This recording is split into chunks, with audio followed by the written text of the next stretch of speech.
Hi friends, doctor Fareed, Maharaja laser dental.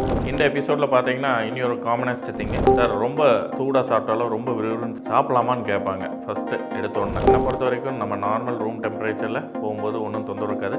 நம்ம தெரியாமல் சில சமயம் ஃபங்க்ஷனுக்கு போவோம், பசி ரொம்ப இருக்கும், சூடாக அப்படியே எடுத்து வாயில் போட்டுப்போம். பேஷண்ட் கேட்கும்போது என்னம்பாங்க, சார் ரொம்ப சூடாக சாப்பிட்டோம் நாக்கெல்லாம் எரியுது சார், எரிச்சலாக இருக்கும், நாக்கில் புண்ணாயிரும். அந்த மாதிரி சமயத்தில் மோஸ்ட்லி ஒரு 2-3 நாளைக்கு ஸ்பைசி ஃபுட் இதெல்லாம் அவாய்ட் பண்ணிக்கலாம். இனி ஒன்று, நாக்கில் அந்த டேஸ்ட் சென்சேஷனும் சில பேர்த்துக்கு இருக்காது, ரொம்ப சூடாக சாப்பிடுவாங்க. அதே மாதிரி சில பேர் பார்த்தீங்கன்னா நல்ல கிளைமேட் சில்லாக இருக்கும், இருந்தாலும் ஐஸ்கிரீம் சாப்பிடுவாங்க. இந்த ஐஸ் கட்டி இந்த ஜூஸ்லலாம் போட்டு கொடுக்கும்போது என்னன்னா அந்த ஐஸ் கட்டியை கடித்து சாப்பிடுவாங்க. சில பேருக்கு அந்த பழக்கம் இருக்கும்.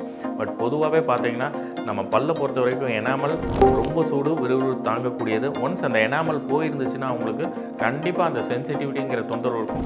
பேஷண்ட் வரும்போதே அவங்க கம்ப்ளைண்ட் என்னவாக இருக்கும், கூச்சமாக இருக்குது சார், நம்ம எக்ஸாமின் பண்ணும்போது என்ன நம்ம பார்க்கலாம் அவங்க வாயில். அந்த மாதிரி பேஷண்ட்ஸ்க்கு எங்களோட ஒரே அட்வைஸ் என்னென்னா, ரொம்ப சூடும் வேண்டாம், ரொம்ப விறுவிறுப்பு வேண்டாம், நார்மல் டெம்பரேச்சரில் நீங்கள் எடுத்துக்கணும். அதே மாதிரி அந்த பல்லில் ஏதாவது அந்த சென்சிட்டிவிட்டி இஷ்யூஸ் இருந்தால் you should visit a nearby dentist and get it done. Thank you.